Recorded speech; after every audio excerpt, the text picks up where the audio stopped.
Pernahkah kamu melihat seseorang yang hidupnya lurus, baik hati, selalu membantu orang lain, tapi justru berakhir dalam penderitaan? Mungkin kamu sendiri mengalaminya. Kamu berusaha menjadi orang baik, selalu berbuat jujur, menolong orang tanpa pamrih, bahkan mengorbankan banyak hal demi kebaikan orang lain. Tapi apa yang kamu dapat? Dikhianati oleh orang yang kamu percayai, tidak dihargai oleh mereka yang kamu bantu, diperalat oleh orang-orang yang hanya peduli pada kepentingannya sendiri. Sementara itu, orang yang egois, licik, dan bahkan terang-terangan melakukan kejahatan malah terlihat lebih sukses. Mereka dihormati, hidupnya nyaman, dan seolah-olah tidak pernah mengalami kesulitan. Kenapa bisa begini? Apakah dunia memang tidak adil? Apakah menjadi orang baik itu adalah sebuah kesalahan? Atau mungkin ada sesuatu yang selama ini kita salah pahami? Video ini akan membahas fenomena ini secara mendalam. Kita akan melihatnya dari sudut pandang stoikisme, psikologi, sosial, dan bahkan agama. Kita akan mengungkap alasan sebenarnya kenapa orang baik lebih sering disakiti, serta bagaimana cara menyikapinya agar kamu tidak terus-menerus menjadi korban. Dan bukan hanya itu, di akhir video ini aku akan membagikan cara agar kamu tetap bisa menjadi orang baik tanpa harus selalu menderita. Karena percaya atau tidak, ada strategi yang bisa membuatmu tetap baik tapi tidak gampang dipermainkan. Jadi, pastikan kamu menonton sampai habis, karena bisa jadi ini adalah jawaban yang selama ini kamu cari. Kalau kamu punya pengalaman tentang ini, jangan ragu untuk cerita di kolom komentar. Kita akan bahas bareng-bareng, karena pasti banyak orang yang mengalami hal serupa. Dan kalau menurutmu pembahasan ini penting, jangan lupa like dan subscribe agar kamu tidak ketinggalan video lainnya. Sekarang kita masuk ke inti pembahasannya. Nomor 1. Mengapa orang baik selalu disakiti? Banyak orang berpikir bahwa kalau mereka berbuat baik, maka mereka akan diperlakukan dengan baik juga. Tapi dunia tidak bekerja seperti itu. Ada beberapa alasan utama kenapa orang baik justru sering mengalami penderitaan. A. Dunia tidak bisa dikendalikan menurut pandangan stoikisme.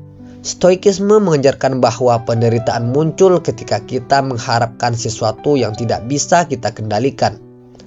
Banyak orang baik berharap bahwa jika mereka melakukan kebaikan, maka dunia akan membalasnya dengan kebaikan juga. Tapi kenyataannya, kita tidak bisa mengendalikan bagaimana orang lain memperlakukan kita. Kita hanya bisa mengendalikan bagaimana kita meresponnya. Filosofi stoikisme mengajarkan bahwa kita tidak boleh terlalu terikat pada hasil. Kita harus berbuat baik bukan karena ingin mendapatkan perlakuan baik, tapi karena itu adalah bagian dari nilai yang kita pegang. Jika kamu terus-menerus kecewa karena orang lain tidak membalas kebaikanmu, itu berarti kamu masih terikat pada ekspektasi yang salah. B. Sudut pandang psikologi, efek Nash-Versen Syndrome. Dalam psikologi ada istilah Nash-Versen Syndrome, yaitu fenomena di mana orang yang terlalu baik seringkali dimanfaatkan oleh orang lain. Kenapa ini bisa terjadi? Yang pertama, orang baik cenderung terlalu percaya kepada orang lain. Mereka berpikir bahwa semua orang memiliki niat baik seperti mereka, sehingga tidak menyadari ketika seseorang hanya berpura-pura baik demi keuntungan pribadi. Yang kedua, orang baik seringkali takut menolak. Mereka tidak ingin menyakiti perasaan orang lain, sehingga selalu berkata iya, meskipun sebenarnya mereka merasa tidak nyaman atau dirugikan. Yang ketiga, orang baik seringkali tidak menetapkan batasan. Karena mereka ingin membantu, mereka lupa bahwa tidak semua orang layak mendapatkan pengorbanan mereka. Akibatnya, mereka dimanfaatkan tanpa disadari. C. Sudut pandang sosial, norma yang tidak selalu adil. Dalam masyarakat, ada persepsi bahwa orang baik harus selalu sabar, selalu mengalah, dan tidak boleh marah. Akibatnya, orang baik seringkali dianggap sebagai sasaran empuk oleh orang-orang yang manipulatif. Mereka tahu bahwa kamu tidak akan melawan, jadi mereka terus menyakitimu. Sementara itu, orang yang egois justru lebih dihormati karena mereka terlihat tegas dan kuat. D. Sudut pandang agama, ujian bagi orang baik. Dalam banyak ajaran agama, kebaikan seseorang seringkali diuji dengan cobaan. Dalam Islam, ada konsep bahwa semakin tinggi keimanan seseorang, semakin besar pula ujiannya.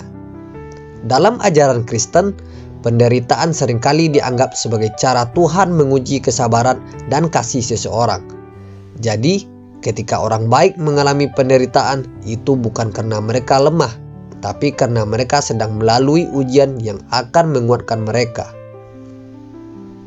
Yang kedua, apa yang bisa kita lakukan? Jika kamu ingin tetap menjadi orang baik tanpa harus-menerus disakiti, ada beberapa hal yang perlu kamu lakukan. Yang pertama, berbuat baik dengan bijak. Jangan berbuat baik hanya karena takut mengecewakan orang lain. Pilih siapa yang benar-benar layak mendapatkan kebaikanmu. Yang kedua, tetapkan batasan yang jelas. Tidak semua orang berhak atas waktumu, energimu, atau pengorbananmu. Yang ketiga, belajar mengatakan tidak. Ini bukan berarti kamu menjadi orang jahat, tapi kamu harus belajar untuk melindungi dirimu sendiri. Yang keempat, jangan mengharapkan balasan. Lakukan kebaikan karena itu adalah prinsip hidupmu, bukan karena kamu ingin dihargai oleh orang lain. Kenapa orang baik sering disakiti? Karena dunia tidak selalu adil, dan karena banyak orang yang memanfaatkan kebaikan orang lain. Tapi bukan berarti kamu harus berhenti menjadi orang baik. Yang harus kamu lakukan adalah menjadi orang baik yang bijak. Jangan biarkan orang lain memanfaatkanmu. Tetapkan batasan yang jelas dan jangan takut untuk melindungi dirimu sendiri. Pada akhirnya, kebaikan yang tulus akan menemukan jalannya sendiri. Sekarang, aku ingin tahu pendapatmu. Pernahkah kamu merasa diperlakukan tidak adil hanya karena kamu orang baik? Atau mungkin kamu punya cara sendiri untuk menghadapi situasi ini? Tulis di kolom komentar, kita diskusi bareng.